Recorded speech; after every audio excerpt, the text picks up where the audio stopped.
It feels like in-state recruiting for football is kind of dead. I'm going to tell you why it matters and why it doesn't matter.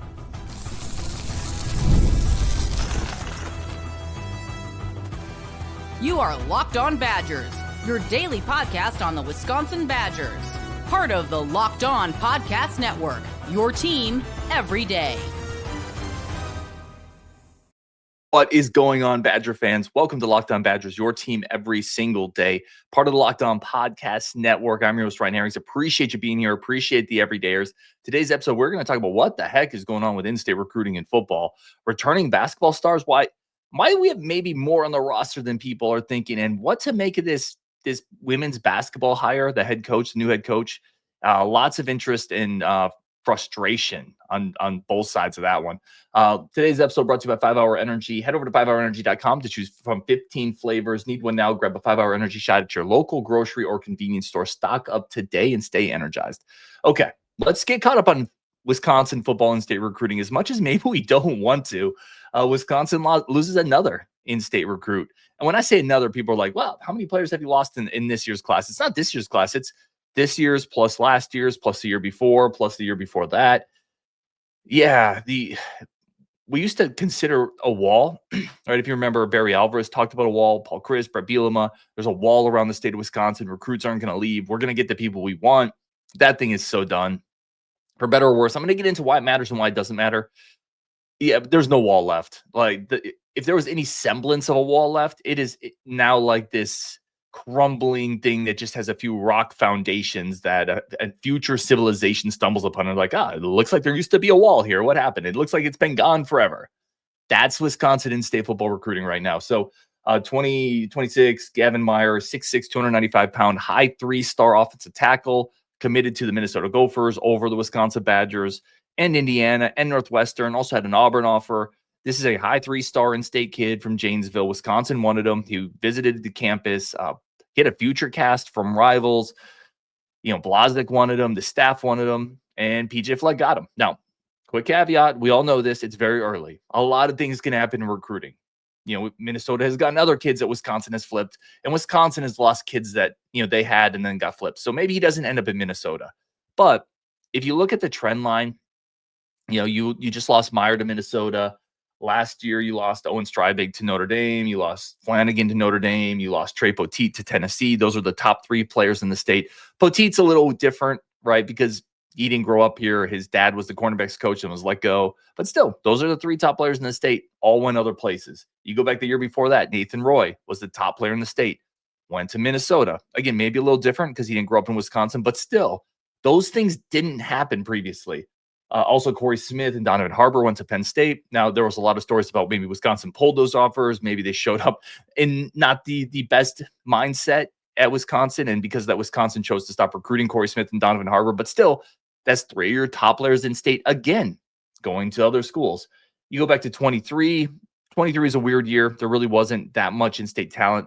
Nate White came to Wisconsin. He was the top player. But then you go back the year before that. And now we're getting into Paul Chryst, the end of the Paul Chryst era. Billy Schrouth, Carson Hinsman, Jerry Cross, they go to Penn State, Notre Dame, and Ohio State, respectively. This is done. Like, the wall is, I'm not breaking news here. The wall is gone. In-state recruiting is just, it's not effective.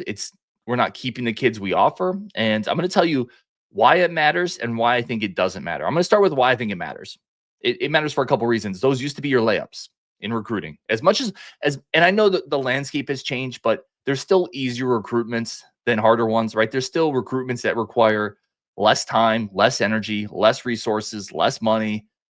And a lot of times it felt like those were those in-state kids. You could get 2 to 5 layups every year in state where you didn't have to fight as hard. You could slow play it a little bit, and you could always count on that group of 5 or 6 to form part of the backbone of your recruiting class. Why is that important? Because if you have to take less time recruiting those kids, if they take a little less resources, that's more resources you can spend somewhere else. And resources are time. Nobody has unlimited time. Unlimited time to recruit, unlimited time to watch film, unlimited time to talk to kids. So if you can get 4 or 5 quote unquote easier recruitments in state, that's a big deal to me. I think it made it easier to fill in the class around your in-state kids. When you're not getting those players, now you have to almost rely entirely out of state. It's harder. It's harder to recruit out of state. It's harder. The further you get away from Madison, the harder it is because kids generally like to stay home. They have a pull to home. They want mom and dad to see them. They want friends and family. They want to be able to go home. This painting with a broad brush. It's not everybody for sure, but I think it makes it harder. The other part of this is this intangible thing. I've been talking a lot about it with Greg Gard, with a Klesman and a Kamari McGee and a Carter Gilmore. I just think in-state kids give a little bit more of a crap about the program. That's no knocking anybody out of state because we could all name James White. We could all name Chris Borland. We can name a bunch of guys who came through here and were massive culture guys that played incredibly hard. But generally, I think the best teams have some Wisconsin leaders on their roster because there's just this little bit of extra when you're playing for your home state, when you're playing for a school you grew up rooting for. I don't think that's a controversial take. So I think you make it a little harder to develop your recruiting class when you're not hitting in state. And I think you lose a little bit of the intangibles of the culture that help make this team great, that help build this team. And you can still get that. Obviously, you're still going to take a group of walk-ons every year. The Badgers have still been aggressive doing that with Luke Fickell. They've landed some really nice ones. I've talked about them on the show, but it's different. It's different when your in-state class is made up of PWOs, and no disrespect, or if it's made up of like 3-4-star offensive linemen that turned down Ohio State to come here. It's just different. So that's why I think it matters. And it's sad to see. I'm going to be honest. It's sad to see. We used to never lose the top player in state if we wanted them, if Wisconsin wanted them. That used to be as locked up as you could lock something up. Throw away the key. And some of this is, I think teams have recruited Wisconsin harder, but some of that is because you've lost kids. You know, teams now realize they can come in and they can pluck, and that wasn't always the case. Now, I think Wisconsin, again, is scouted harder, recruited harder. I think these players have more media or more film out there. I think people realize that the in-state football in Wisconsin, while not as deep as other states, is really good, and that has led to more people coming in. And I also think once you see some players leave, other players start to realize, oh, that's okay. I can do that. There's less pressure to stay in state when other people are leaving. So I think it has a cascading kind of effect to other classes, other players. And it's just that era's over. And NIL is part of this. The different era in college football is part of this. More exposure is part of this. But that used to be Wisconsin used to be locked up recruiting territory for Wisconsin. And I think that made it easier to build classes. So some of this is also because this coaching staff doesn't have those ties. You look back to previous coaching staffs for better and worse. And I've made the argument that both are in play. I thought that the previous coaching staffs got a little too stagnant. I thought there was too much Wisconsin on those coaching staffs. It felt like 90% of the coaches either played here, coached here, or were friends with people who were here. That's too much. You don't have enough diversity in opinion and scheme and thought process and challenging ideas and ways you've done things if everybody's from the same motor pool. However, I don't feel like this staff has enough connection to Wisconsin. And that's not to single out any individual coach, because I think there's a lot of good, great individual coaches on the staff. But it would be nice if you had a few more guys that had inroads to high schools here that understood what the culture in Wisconsin was, because they spent decades here. I think that's important too. Now, I told you why it matters. I'm going to tell you why I think it doesn't matter in this case. Offensive line is maybe the best spot they've recruited the last couple of years. They've loaded it up. I've talked about it. Recruiting analysts have talked about it. The recruiting rankings back it up. The offer list of the players they brought in backed it up. I don't think from a tactical perspective, or we're now zooming in on just this player, Gavin Meier, I don't think it's that big of a deal. He's a high 3-star, good player. It's not an elite blue chip recruit. And this spot with Blazek has been recruited exceptionally well. And they're in on several 4-star kids this cycle, which it's not going to surprise me if Blazek wins a couple of those battles, because he's been winning battles since he got here. So from an offensive line specific standpoint, I don't think this is a huge deal. The program's not ending. They've loaded up with young talent the last couple of years. I think they'll probably be fine again this year. They're in on a couple 4-star kids. They're in on a really good interior offensive lineman. I think they'll be okay. And you could still end up flipping them. But once again, it's never good to lose in-state talent. I think it's a bad optics. I think it's a symptom of some things that are problematic in this program in terms of recruiting. And you definitely don't want to lose them to Minnesota, right? You don't want to lose it to PJ Fleck. So not great, but it's at least at a position that has been well stocked. All right, we're going to take a break there. We're going to come back, talk about why I think some people are panicking too much with this Badgers basketball reload this offseason. That's coming up next, Locked On Badgers. First, a quick second for our friends of the show over at Nissan. Nissan's awesome. And listen, Nissan's all about the stats, because numbers do not lie, like my high school math teacher always used to tell me. When it comes to the all-new, when I was there, by the way, I skipped a lot of school. When it comes to the all-new Nissan Armada Pro 4X, the numbers are on an MVP level with the ability to tow up to 8,500 pounds. It can quite literally carry the entire team plus the gear wherever you need to go. It's powered by the twin-turbo V6 engine, which delivers strength, performance to handle highways, back roads, everything in between. And with room for up to 8 people, the Armada Pro 4X is built for big crews, big adventures, and even bigger memories. Let's get more of those in life, y'all. Whether you're exploring off-road trails or rolling up to the arena, the Armada Pro 4X brings power, versatility, and style wherever you go. Take your adventure to new heights in the all-new Nissan Armada Pro 4X. Learn more at nissanusa.com. Today's episode also brought to you by our incredible friends over at FanDuel, longtime partners of the show. And listen, you don't want to get rid of longtime partners, longtime friends, and FanDuel has been that. And listen, March Madness is going on. FanDuel's here giving you the chance to get in on the action like never before. Right now, new customers can get $200 in bonus bets if your first $5 bet wins. That's 200 extra bucks to use on everything from buzzer beaters to Cinderella stories and even who's cutting down the nets. I love it because it's easy to use and they have every betting option you could possibly want, from futures, parlays, teasers, spreads. It is all over there on FanDuel. It's incredibly easy to use. The user interface is great and the payouts are really quick when you hit. It is a ton of fun. Right now, again, it's easy and fast. The FanDuel app is simple to use. When I win, I get paid instantly. No waiting around. Visit FanDuel.com. Get in on the college hoops action all tournament long. Alrighty, let's talk basketball. Let's talk about why we should be optimistic heading into next year. And the reason is you got 2 stars returning. And people are going to tell me, whoa, Ryan, 2 stars. Nolan Winter, that's a star? I think so. I think John Blackwell already is. All right, let's start there. You have Blackwell and Winter returning. I think Blackwell's already a star. 16 points a game this year. Let's go back and look at what Blackwell did coming from last year to this year. Right.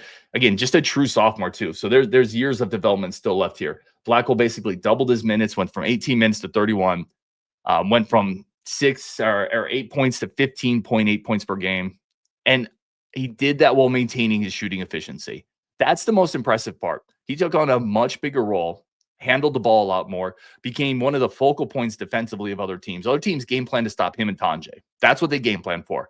He became one of the focal points defensively, was responsible for initiating a lot of offense, doubled his workload, and mostly maintained his efficiency. His effective shooting percentage last year was 53%. It was 52% this year.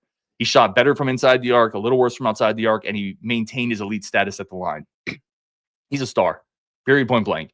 Are there things to clean up? Yeah, I think the turnovers are a little too high. I think the defense, the thing with defense with him is I think it flashes. There's moments where it's really, really good. I think there's another gear there where next year I hope he gets challenged, or I hope he challenges himself, because I think he can be an elite defender. I think he can be an elite two-way player in a Johnny Davis mold, different styles, but the type of player that really impacts the court on both ends because he has the physical skill set to do it. He's tough, he's physical, he's long, he can play with bigger guards. He's got enough quickness and length to contest shots of smaller guards. I think he can do it. And if he becomes a little bit better defensively while maintaining his offensive efficiency, that's an all Big Ten first team player. Second team at worst. He's a star. So you have a building block there in the backcourt. Nolan Winter, I don't think, man, his efficiency number. So I get it. He's not a star right now, but his efficiency numbers tell you, his underlying analytics, they tell you he's a star. He is a star that just hasn't quite bloomed yet. He has grown out of the garden, but he's been in the shade of Crowell and Tanjay and Blackwell and Klesmit. Next year, those trees have been cut down and the winter flower is going to bloom. It is going, his, let's get into it, but his analytics tell you there is so much potential there. So let's start here. 98th percentile across all offensive possessions, 98th percentile in points per play, 1.2, absolutely elite. Absolutely elite. But here's the interesting thing. He's basically good everywhere, right? 99th percentile in transition. So one of the best players in transition, 1.64 points per play, 97th percentile in post-ups, 99th percentile in layups, 92nd percentile in guarded catch and shoot, 76th percentile in spot-ups, which isn't even, that's a really good mark. It's not elite. Everything else is elite. Like elite in the post, elite at the rim on layups, elite in transition, elite when guarded when he catches and shoots, pretty good in spot up. You know, what that's telling you is this is a guy that can score everywhere. It's just a matter of him getting more shots, more looks, more opportunities. And you can't fake this type of efficiency over an entire year when he's playing every single game and getting a decent amount of looks. You just can't fake your way to those type of analytics. Will they drop with more touches? Absolutely. Because you'll have more defensive possessions, or I'm sorry, more defensive pressure against him. Teams will game plan for him more. Will it drop a little bit? Yes, but his numbers are so good that extrapolated with another 10 minutes a game. He played about 21, 22 minutes a game this year. Another 10 minutes a game and another 5 or 6 shots. He's going to be a 16, 17 point a game scorer on efficiency. And you can put more pressure on him, but the fact that he can score inside, outside, in transition, in the post, guarded catch and shoot, in spot up situations, like he's just he's a matchup nightmare waiting to happen. I think he just needs to be unleashed. I think next year he's going to get unleashed a little bit more. I think he's a star. Defensively, he can move his feet. He's going to struggle against bigger posts. That's not going to be his game. I think he's going to get a little stronger heading into next year, but he's not a guy you want to put 20 pounds on and say, go be Stephen Crowell. You want him to be Nolan Winter. Go be Nolan Winter. And Nolan Winter's ceiling is the stratosphere, quite frankly. That's what these numbers are telling you. You can believe them or not. There's a big sample size here. There's a big sample size. And I tend to mostly believe them. Again, they're going to take a bit of a dip with more touches. They're going to take a bit of a dip with more defensive pressure, more defensive awareness to the type of game he has. But he's also going to grow. He's also going to get better. He's also just a true sophomore. There's another gear in him as well. I think he's going to get a little more comfortable handling the ball. Will he ever be the passer Crowell is? Maybe not. But I think he's a more fluid athlete. I think he can be more versatile offensively. So I think you have 2 stars, quite frankly. I think you have 2 stars to build around. And yeah, you have to find depth in several places, and you have to find a couple solid starters. I've been on record saying you need 3 solid starters. I think that's still true, but you don't need stars. That's my point. If you get solid at the point guard spot, the 3 and the 5, you can win with 2 stars and 3 solid guys. And it actually puts the Badgers, if you think about it, in a really solid spot. They don't need to look for stars. If you can get one, great. You need depth. You need depth on the bench as well, but you have 2 stars. And a lot of teams don't. You can win with 2 stars. You can win with 1 star in a great supporting cast. So you can absolutely do it with 2. Some of this is me extrapolating Nolan Winter. You tell me if you think I'm wrong in the comments. I think he's a star next year. I think he's an all Big Ten type player next year. And he's got the skill set of he's got the high ceiling on the team, in my opinion. I love JB. I love Blackwell. I think Nolan's ceiling is higher. I think Blackwell's floor is probably a little higher, and he gives you something from a toughness standpoint that's just irreplaceable. But man, Nolan could be good. Man, if Nolan maintains 80 to 90% of this efficiency of these underlying metrics with a higher workload, he could score 18, 19 next year on efficiency. So be prepared for the Nolan Winter breakout, because I think it's coming next year. I don't think those numbers are fake. I think it's real. I think we saw it. Just needs to be more aggressive. And I think that the coaching staff will push him there. And I think the green light and the open road with all the minutes and shots departing is going to be there for him to take it. So I think they're in a pretty good spot. Now, what they need to do, they absolutely need to do, is I think they need a steadying backcourt running mate for Blackwell. I don't think you need a big-time scorer. I think you need somebody who can be tough, who can hit open shots, who has size, and who can play defense, who will get after you, has some athleticism, maybe not the most refined player, but a player who can play within his role, get after it defensively, and hit open threes. It would be so big. And that doesn't have to be at the point guard spot. That could be at the 3. I think this team desperately needs a Josh Gosser type and a little bit more of an athletic body. Granted, that's a really good player. He doesn't have to shoot quite as well as Josh. It doesn't have to be like that perfect mix, but like a guy who will take 4 threes a game, and that's really all he's doing, and playing really hard, gritty, tough, intelligent defense. That player would be so good on this team next year. And I think they need it, because I don't think it's on the roster. And it's otherwise guys like Black will get worn down a little bit. So you want the guy who can take the tough matchups. So Blackwell can more focus on the offense. So Winter can focus on the offense. So you need that point of attack defender. I've said it several times. You need it desperately. All right, we're going to take a break there. Come back. I want to talk about why many people may not like it, but why they may have made actually a really low-key, intelligent hire for the women's basketball coach. I'm going to tell you my theory on that coming up next. Locked on Badgers. First, a quick break for friends of the show for 5 Hour Energy. And listen, sometimes things sneak up on us, like daylight savings, and you lose that hour, and you're like, where'd that hour go? No. And you're chasing it, but like you can't get it back. So you need something to help you get it back a little bit. 5 Hour Energy is there for me, whether I'm chasing that extra hour or I'm out doing yard work, which I've been doing the last couple of days. I'm trying to do my dad duties, my husband duties, my Locked On Badgers duties, my actual job duties. And it's a lot, and it's all great stuff. but man, it can be a lot and it can be tiring. And that's why 5 Hour Energy is awesome. I don't have to brew a whole cup of coffee and like drink it, and it's a lot and it's hot. And no, it's just a quick 5 Hour Energy. It's refreshing, it's simple, it's easy, it's convenient. There's incredible flavors. It helps me get through my busy days. And trust me, I have some of those. Head over to 5hourenergy.com. Find over 15 flavors to choose from, including watermelon, which that's my favorite. Excuse me, blue raspberry, peach mango. You can even build your own 12-pack or your own 24-pack, and they'll deliver it right to your door. So that's nice and simple and easy. Need one now? Just go grab a 5 Hour Energy at your local grocery or convenience store. They're everywhere. Stock up today and stay energized over at 5 Hour Energy. The NCAA tournament is here, and so is the bracket breakdown. Locked On Podcast Network and Amazon Fire TV channels are teaming up to deliver NCAA tournament coverage like never before. Watch studio shows featuring former players and Locked On's local experts as they guide you through every upset, buzzer beater, and bracket matchup. Stream it all for free on Amazon Fire TV channel. Search Bracket Breakdown to see it all for free. It's your team every day. All right, let's talk about the women's basketball coaching hire, because that's generated a lot of discussion for a program that, quite frankly, hasn't dominated the Wisconsin athletic media sphere. The hiring, so Marissa Mosley was resigned. I kind of wonder.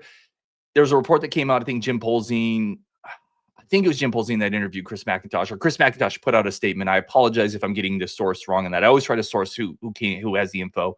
But Chris McIntosh said we weren't planning to move on from Coach Mosley. She resigned. I kind of find that a little hard to believe, but whatever. I'm not here to question what Chris McIntosh is saying. Badgers made their new hire. They bring in Coach Robin Pingeton, who's been at Missouri. And instantly a lot of people said, what? There's members of the media that said that's surprising and not in a good way. And they pointed to the last several years of Coach Pingeton's record at Missouri. And I'm going to give it to you right here. It's not great.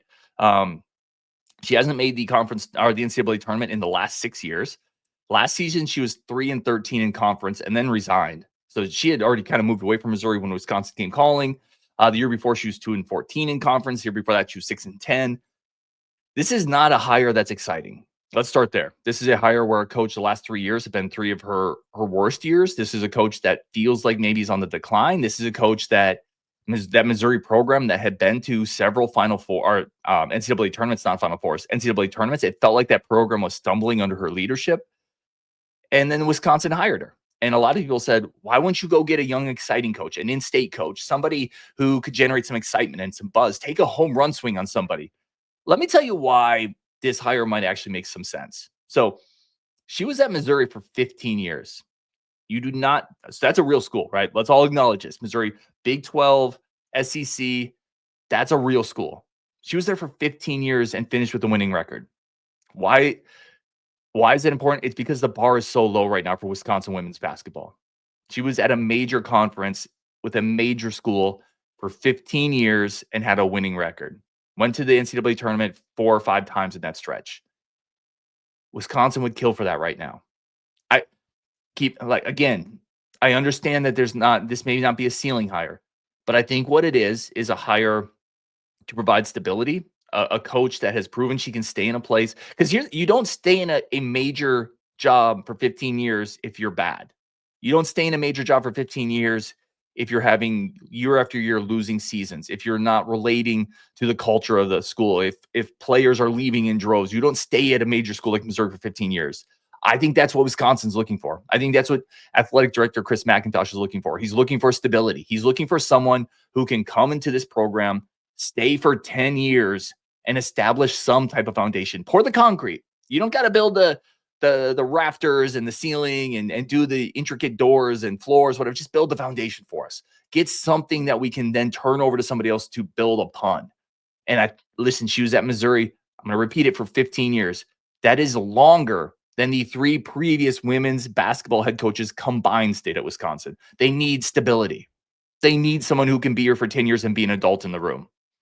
The last coach they hired, people want, and again, I'm not trying to make the argument this is an A+ hire, it's a home run, because I don't think it is either. I think it's a stability hire.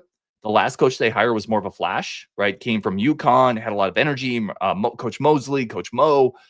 I think they're correcting away from that to the point of we just want somebody in here who can build the foundation, who we trust can be here for 8 years and get us to respectable. That's the goal right now. The goal is not win the title, because this hire tells you that. The goal, because she hasn't been able to do that at Missouri. That's not who this hire is. This hire is get this program to a spot where it's not a dumpster fire, where it's not a laughing stock, where we can build upon it, where there's a future here. That's what this hire is. And in that sense, I think it makes a lot of sense. I do. I can understand from, if that's what you're looking for, that this would be the type of hire you go for. She has a winning record at Missouri over 15 years. Do you even want to take a guess at what the last 3 Wisconsin coaches have combined to do? Like, none of them have combined them, and they didn't last as long at Wisconsin as she did at Missouri. So again, I'm not going to tell you it's the perfect hire. I might have liked to take a home run swing at a lower level coach and see if you can get a great coach. But a great coach is probably going to leave then, because this is not a program right now that is going to retain a great young coach if you hit on one. You're going to run into the situation where you make the home run hire and then some other school poaches them right away. This is a stability hire. It's a hire to get this program out of the basement, hopefully, and build something that you can then build upon with the next hire, with the next generation. So I get it from that standpoint.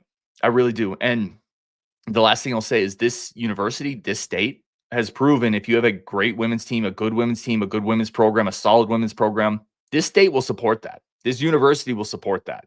And I think a good Wisconsin women's basketball team would get support here. But you got to get to that point.